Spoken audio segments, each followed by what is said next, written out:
Hey guys, I'm Culture. It's nice to meet you. And I'm with you every day whether you know it or not. But if you subscribe to the culture, I'm shaping how you feel, think, and act. And if there's one thing I can't stand, it's feeling guilty. I have personally done everything I can to get rid of the idea of sin and guilt to make myself feel better about myself. Oh, we got somebody that's entered the chat. Christ. All have sinned and fallen short of the glory of God, but I didn't come into the world to condemn you because you already feel the pain of being condemned. I came to seek and save those who admit they are sinners because my Father loves the world. And if you confess your sins, I'm ready to forgive you and cleanse you from the pain that they bring. I don't know about that. I don't think I like that. I don't like that. It doesn't make me feel good to feel guilty. And honestly, I think I've already done a really good job of getting rid of my guilt. All I have to do is justify my sin with good reasons. Like, I help people, I do good things, I'm respectable, and I change the convictions of this right and wrong to make it more suitable to my palate, or find someone else to blame, or who is worse than I am. So good, Christ, thanks, but I'm good. But then why is your soul downcast when I have such good news to tell you about salvation? Why are you so thirsty for love and affirmation while I offer the living water of my grace? Why are you so hungry and empty of meaning when I have the bread of life to feed you? Why is it not well in your soul? I really don't know, Christ. I thought everything would be better when I got rid of guilt, but actually I'm worse than ever. Something inside of me, I know it isn't right, and if I'm honest, I hate myself. I can't get rid of the painful memories and the mistakes that I've made in my life, the addictions that control my life. And believe me, I have tried hard to fix it. I've already read books, I've seen therapists, I've joined the gym, I've done medication, I've practiced meditation, and I've changed even my diet. And some of this, it actually helps a little bit for a little while, but I think it's deeper. Something is broken deep in my soul, and I can't fix that. Do you want to be well? If so, then come to me, and I will give you rest for your soul, because I have come to bring times of refreshing to all who believe in me until God restores all things.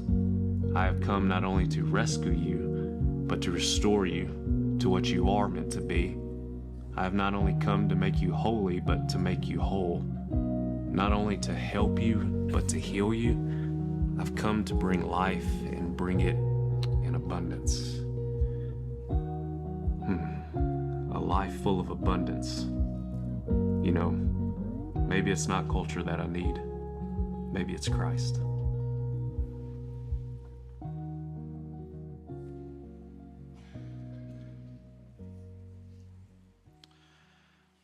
When my wife Crystal and I first met, it was love at first sight for her, and for me too, because you may not know this, but my wife plays the piano up here, plays keyboard up here many Sundays, and the first time I ever met her, she was playing the piano. We walked into Swanee Furnace Baptist Church, where my friend Jason Brinker was the pastor, and he walked in there with him, and there she was with her brother, and she was playing the piano. And listen, when you're a ministry student and you meet a hot Christian girl who plays the piano, you snag her up quick, okay? You go fast on that because you understand what you have there. And then I met her dad the next day. He took it to Ponderosa. Piano, Ponderosa, deal's done right in that moment. Y'all know what I'm talking about, right? But the thing that I remember, looking back, she lived in Louisville at the time. I lived in Jackson, Tennessee. I was still in college, and we wrote letters to each other. We ran up, this is a really old person thing to say, we ran up a huge long distance bill. Anybody remember those, right? To the point I remember my mom coming in and going, you're paying this, right? So all that. And every weekend I was pastoring a little church, right? My senior year of college.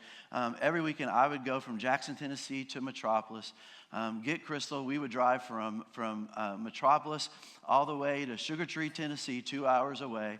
I would preach. We'd drive back 2 hours to Metropolis, and I would drive back 2 hours to Jackson to go back to college just to spend a few hours with each other. And the reason for that is this, is that love overrides everything else, doesn't it? Bless y'all's hearts. Love overrides everything else, right? Bunch of loveless people out here, never been loved before. Listen, it overrides everything, doesn't it? It takes over your mind. It takes over your emotion. It takes over your behaviors. It takes over your schedules. When you love something and you treasure something, it is a much more powerful force than ever hating something or being disgusted by something. Love is what drives our lives and shapes our lives. And so I have really one question for you today, and what I pray will be a very simple sermon to ask this one question, to take the complexity of Christianity and all the ways it's become complex in our world, and to whittle it down, to bring it down to this one question for each and every one of us today. Do you love Jesus? Have you fallen in love with him to where he is your treasure, your delight, your heart, to where you enjoy him? Have you ever had a heart connection and affection for him and received affection in return? Because you need to understand this today, that a Christian faith without love is not faith at all. A Christian faith without love is simply an intellectual agreement with a few things that the Bible contends. But this thing called the gospel is the greatest love story that's ever occurred in the world. And until it captures your heart, and until you fall in love with him, honestly, at best it will be surface level. It'll be just an outward ritual that you do. Listen, there are a million things that we can preach on and talk about in Christianity. And we need to talk about morality and challenge people on sin and call people to repentance. We need to talk about truth and orthodoxy and heresy and what is biblical and what is not biblical. We need to talk about what's going on inside of our souls and the needs that are there and how the gospel is able to meet those needs. We need to talk about all the needs in the world and how we need to serve and how we need to give and what we need to do. There's a million topics we could cover, but I'm asking today for you to bring it all down to this one question. Do you love Jesus? Because every other part of the Christian life comes out of that one question. Do you love him? Turn with me to John chapter 12, if you will. And I don't want to just ask you if you love him today, but I want to ask you if you love him like Mary, the lady we're going to look at today in John chapter 12. What a beautiful story that this is, a powerful story. John 12, verse 1 says this, "Then 6 days before the Passover, Jesus came to Bethany where Lazarus was, who had been dead, whom he had raised from the dead." If y'all remember, that was Easter's sermon, right? There they made him a supper, and Martha served, but Lazarus was one of those who sat at the table with him. Then Mary took a pound of very costly oil of spikenard, anointed the feet of Jesus, and wiped his feet with her hair, and the house was filled with the fragrance of the oil. But one of his disciples, Judas Iscariot, Simon's son, who would betray him, said, "Why was this fragrant oil not sold for 300 denarii and given to the poor?" And he said, not that he cared for the poor, but because he was a thief that had the money box and he used to take what was put in it. But Jesus said, "Let her alone. She has kept this for the day of my burial. For the poor you have with you always, but me you do not have always." There is a sickness in the human soul that can take root, and to the degree that it can actually be able to crush it can actually be able to smother and to suffocate life and joy and delight and love from the human heart. How many of you know today that sickness isn't just something that can happen to the body, it's something that can happen to our souls. It's something that can happen inside of us. And there is a sickness that is rarely talked about, rarely ever mentioned, but it can be so overwhelming that it can steal every bit of goodness and goodwill of life that exists in the world. And it's just this one word that I want to speak to you today. It's the word apathy. Apathy.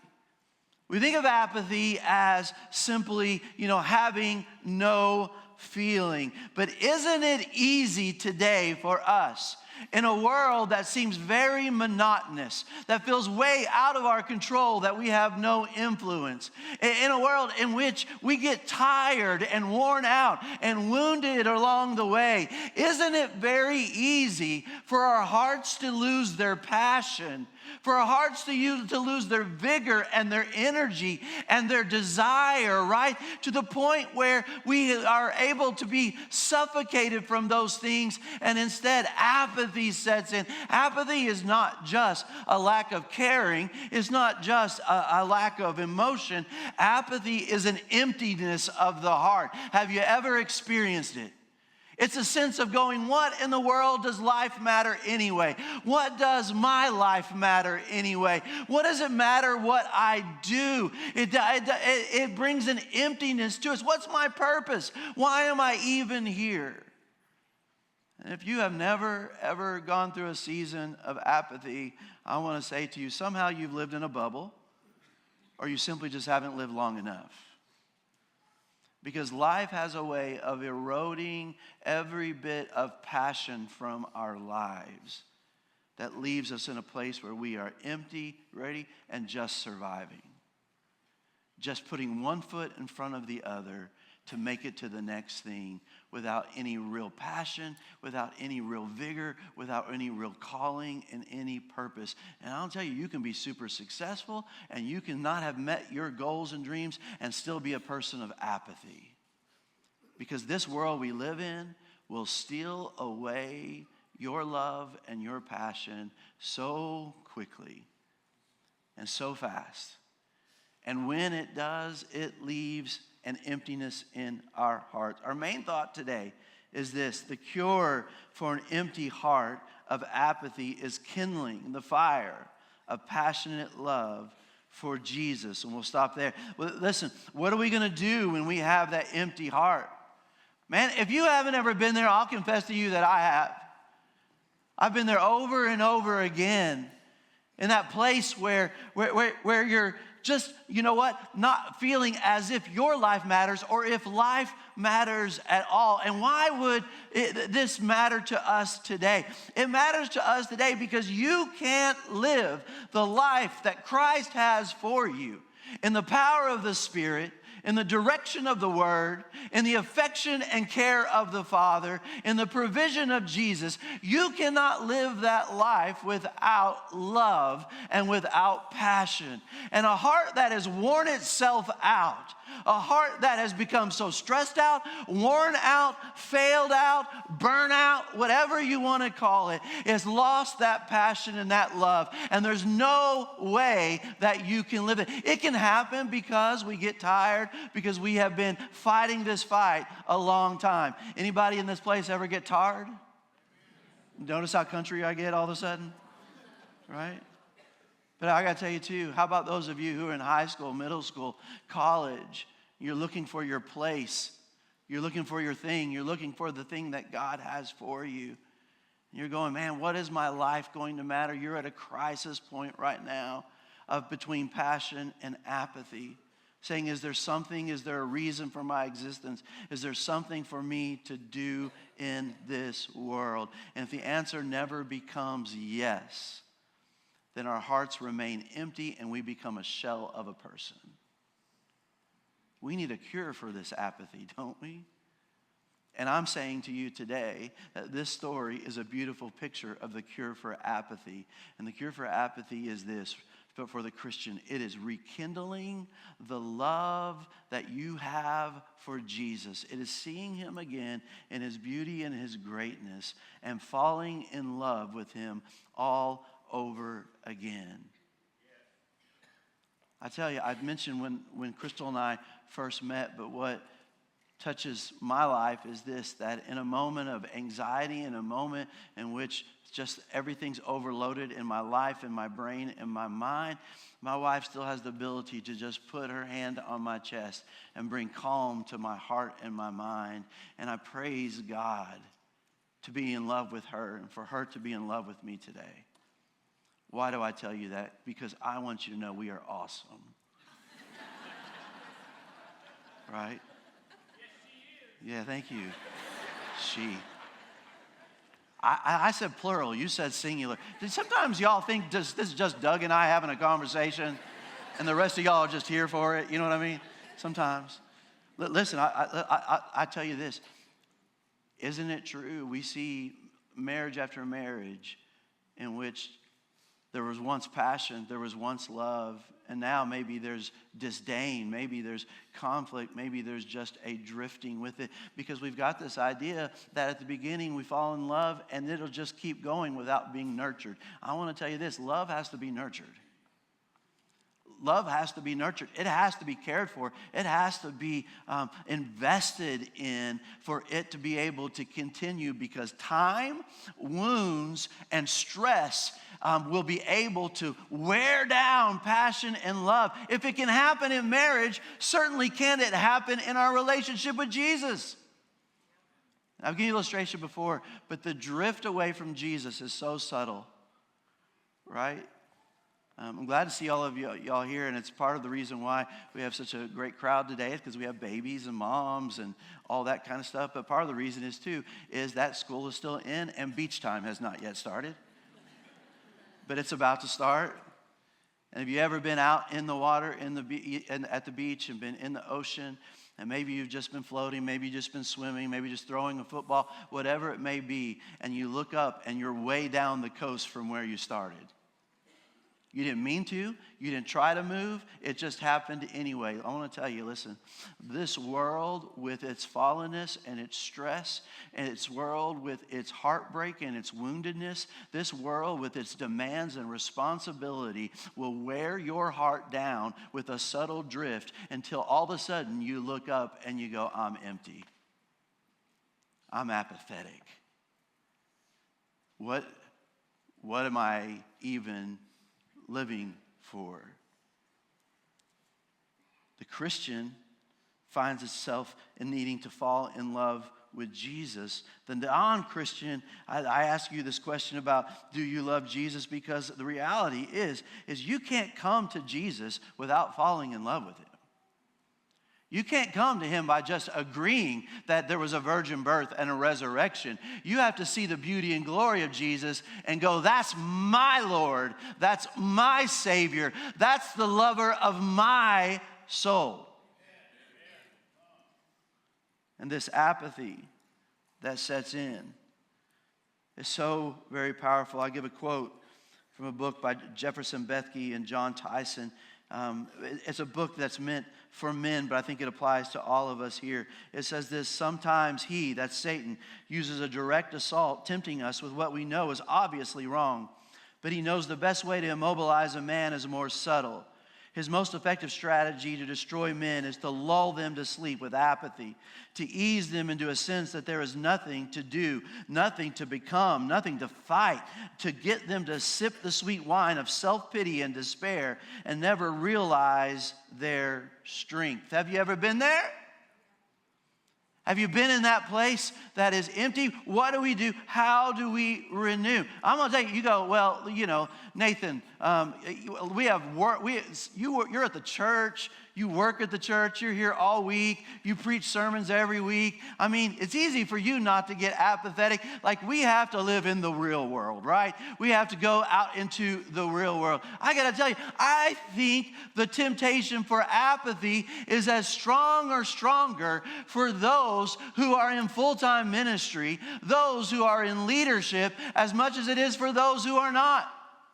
And the reason it is is because we are so easily fooled to think that doing for Jesus is the same as being with Jesus and loving Jesus, and they are not the same.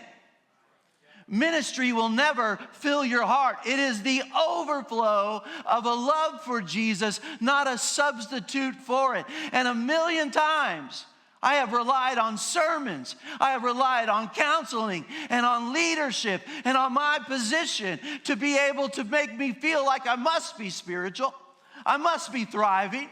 I'm around Jesus. I sing about him. I read about him. I talk about him. But in the midst of that, Jesus says this, not come to church, all you who labor, not work at church, all you who labor, but he says what? Come to me. Come to me. And that same Jesus is available to every believer to fall so deeply in love like John, the disciple who wrote this, who throughout the gospel calls himself the one whom Jesus loved. And do you call yourself that? The beloved, the one whom Jesus loved? What a beautiful scene, isn't it?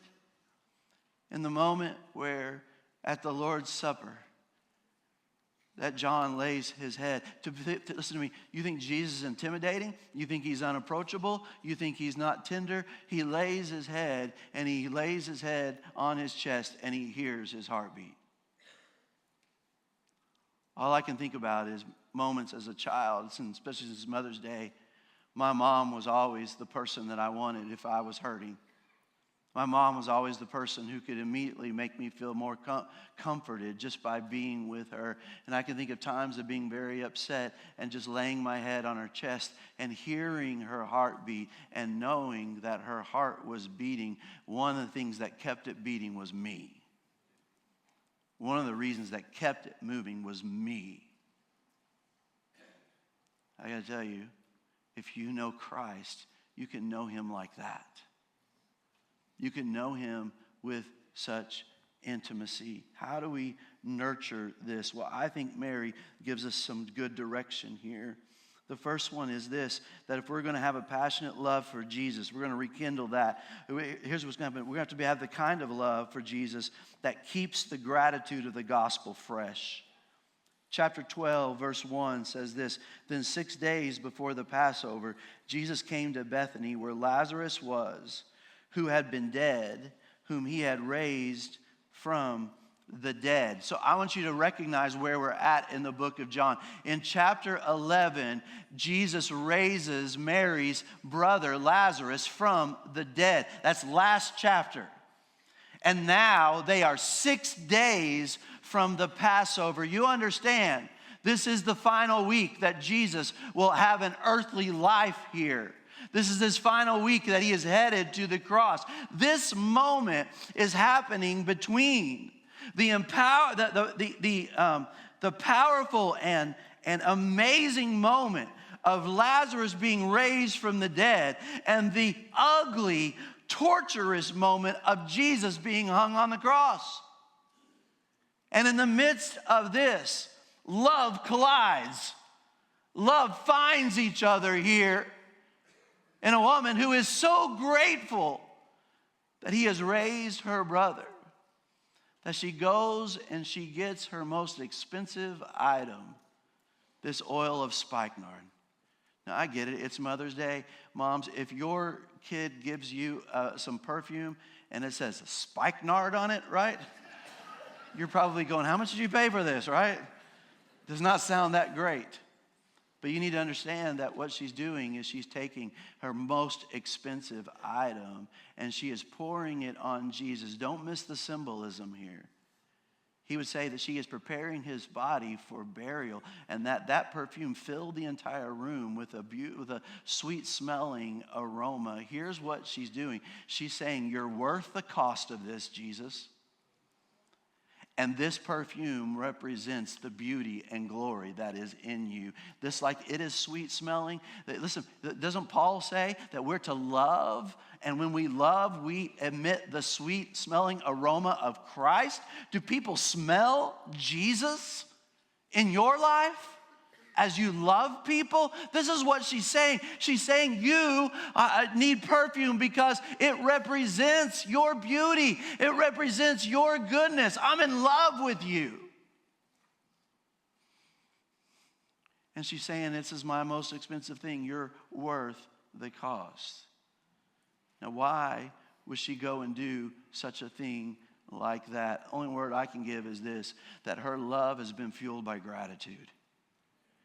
She just saw the power of Jesus to raise from the dead. It is fresh in her mind, and because of that, she is willing to go to great extremes to show him how much she loves him. She is willing to go to this extreme. She wipes the perfume with her own hair. Friends, if we're going to rekindle our love for Jesus, ready? We're going to have to first remember his love for us.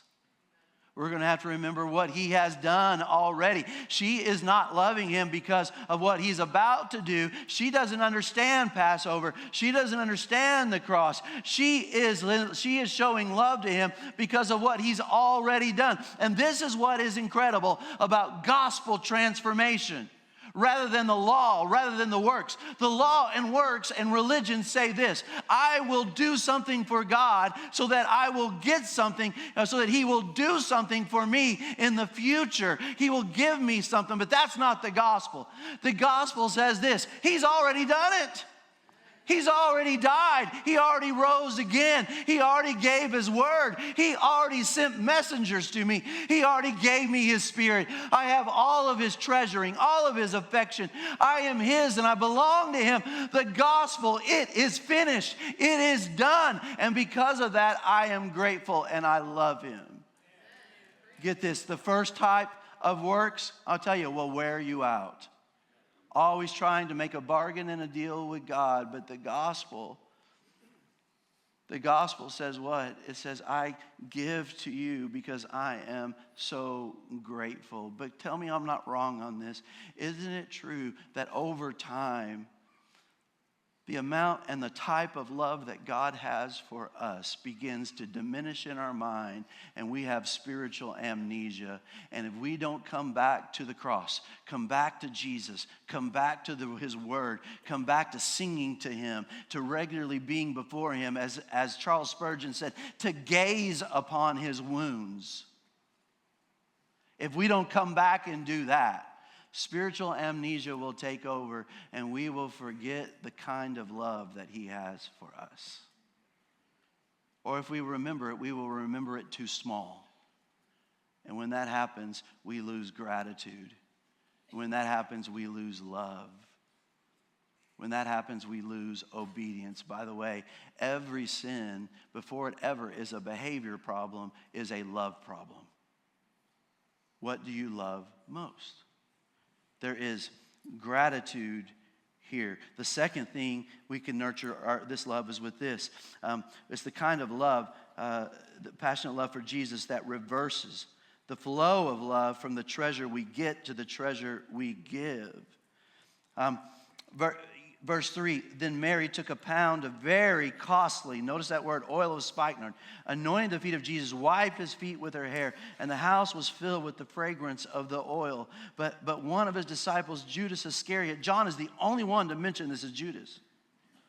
All the other Gospels do not. But he says, this is Judas, Simon's son, who would betray him, said, why was this fragrant oil not sold for 300 denarii and given to the poor? If you find out what 300 denarii is, it is the equal to the average 1 year wage in the ancient world.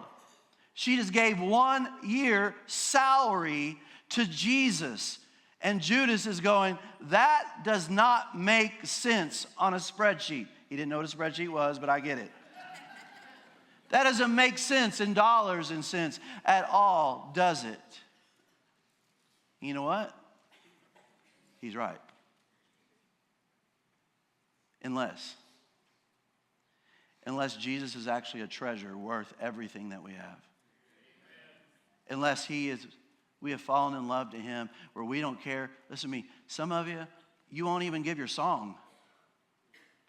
We'll sing and you won't even give your song. You only have another thought to Jesus for the next 6 days or whenever you come back to church again. He's not on your mind. You're not running up the long-distance telephone bill here because he's just a figure to you. Or because you're using him, not loving him. See, this is the problem with American Christianity. American Christianity has been so infected by American consumerism that says everywhere we go, we are consumers who ought to get what we pay for. And we come to church, and you know what? This is the one place before God that you do not want to get what you pay for. You really want to get what you deserve?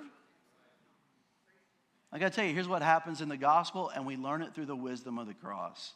It's simply this, that there's a reverse of flow. No longer do we live in a relationship for God going, give me this, I need that, I need stuff from you. And when you don't give me what I want, I'm mad at you, I pout, I get angry with you, I run from you. None of that. There's a reverse of flow. That consumerism stops and something else happens. You know what it is? All of a sudden, we become worshipers. Because worship is not just a song. It's not just a moment in a heart where the song starts and it ends. It is every treasure and gift that we give of love to Jesus Christ.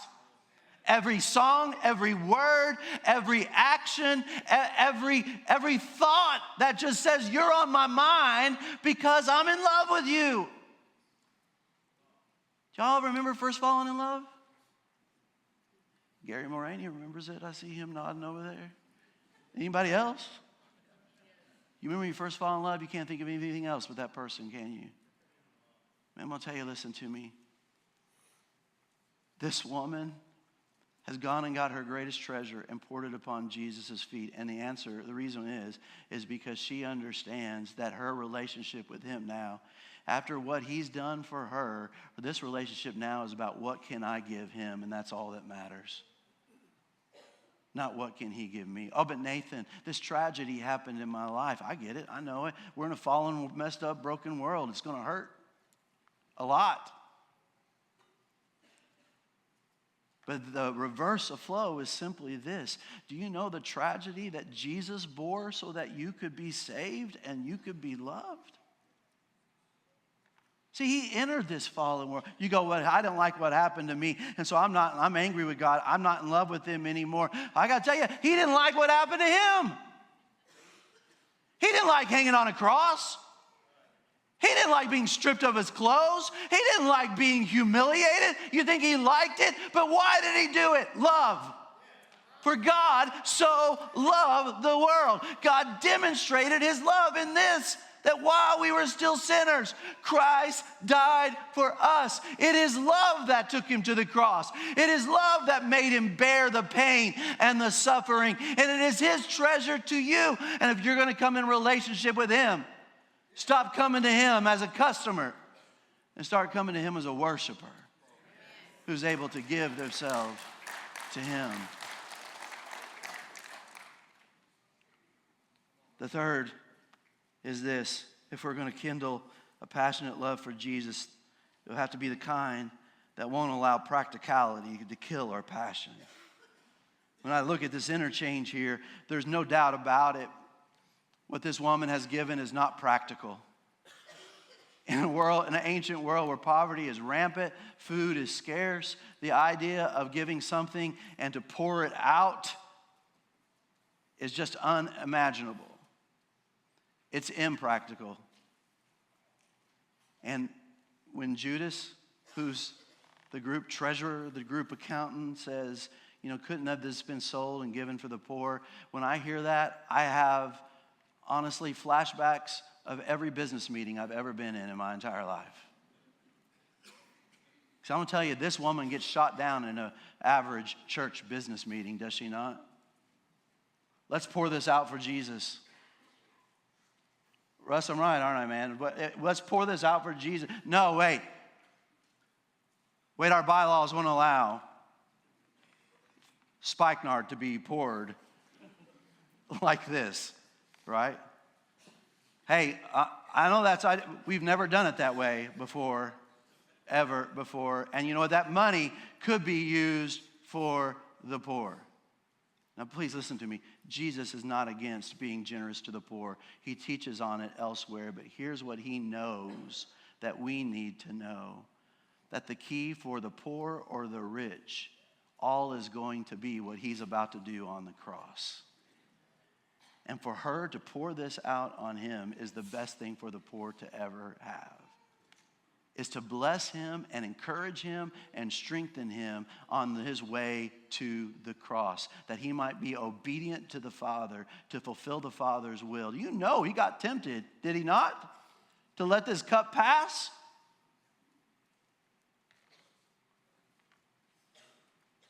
I gotta tell you, something happens when we get older. We get practical, right?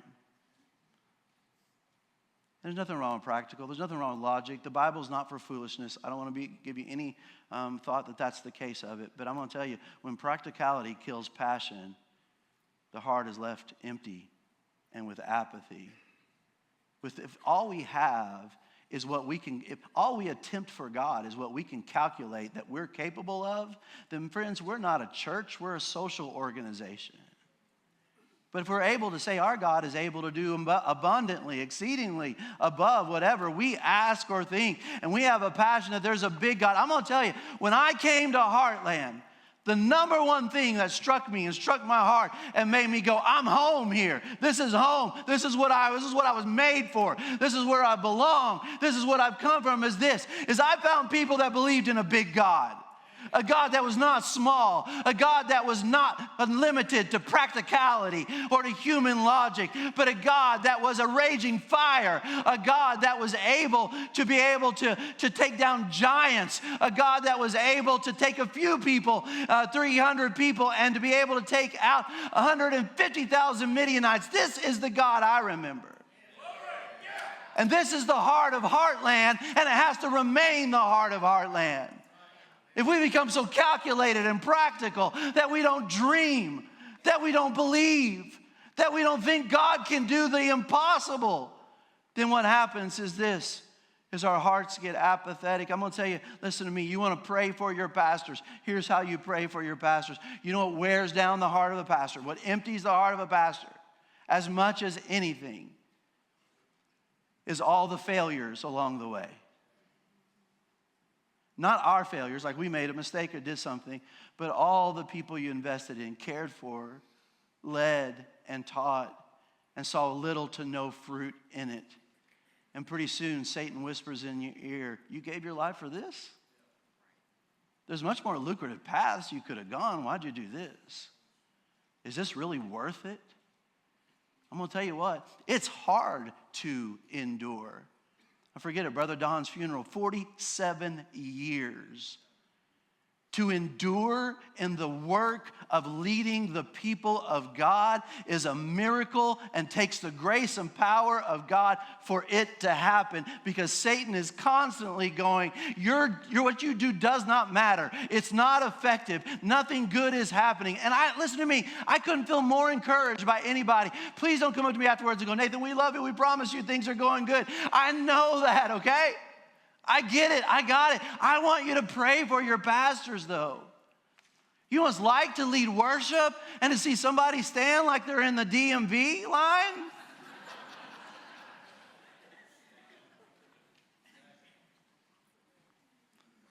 It hurts your heart. Good job. Great job. You did a good job in that sermon. I don't want to do a good job. I want to be fruitful. I want to believe in a big God that does things in people's lives. And I want to see his glory. That's what I want to live for. But you know what? God doesn't promise me that. You know what he tells Isaiah? Been reading through Isaiah in my devotional time, which is a dangerous thing to do, I should say. But I've been reading through Isaiah, and you know what he says to Isaiah? Isaiah, I want you to go preach to these people, but none of them are going to listen to you. Your job is faithfulness. Pastors, leaders, teachers, ministry leaders in this room, you need to hear this today. Jesus said you're going to scatter seed, and only 1 out of 4 are going to bring forth fruit. And so I know it can get discouraging sometimes. I know you can get down sometimes. I know you can feel like it's not doing any good. Your job is to be faithful. His job is to be fruitful. Stay in love with Jesus. Stay in love with him. We won't allow practicality to kill our passion. And the final thing is this. We need kind of passionate love for Jesus that treasures the person of Jesus over the principles of Jesus. I love what he says in verse 7 and 9. Jesus' response to her, let her alone. She has kept this for the day of my burial. I just can't, you got to stop for a minute. Can you imagine uttering those words knowing what you're about to face? She's kept this for my burial. For the poor you have with you always, but me you do not have always. This is not Jesus or the poor. This is giving everything to Jesus and letting him then use your life for the poor and the rich alike. And the last bit of this is treasure him. Not the ideas of him, not the principles of him, not the philosophy of Jesus or just the teachings of Jesus, but the person of Jesus. Listen to me. God came to us as a person so that we could know him and be in relationship with him. Relationship doesn't happen just in the head. It happens in the heart. We are able to connect with him, to know him. One of my favorite stories about this is after Peter denies Jesus 3 times, and Jesus is with him at the fish fry by the seaside.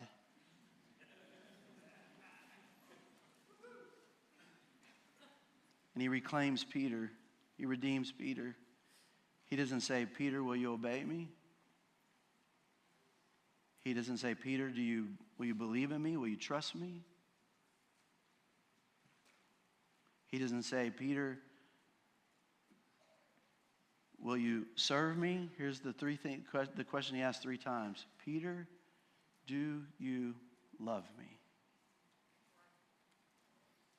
If your heart is dry, cynical, wayward, or indifferent, the only cure for your soul is to gaze upon the beauty of Christ until your heart begins to melt once more. Let's bow, please.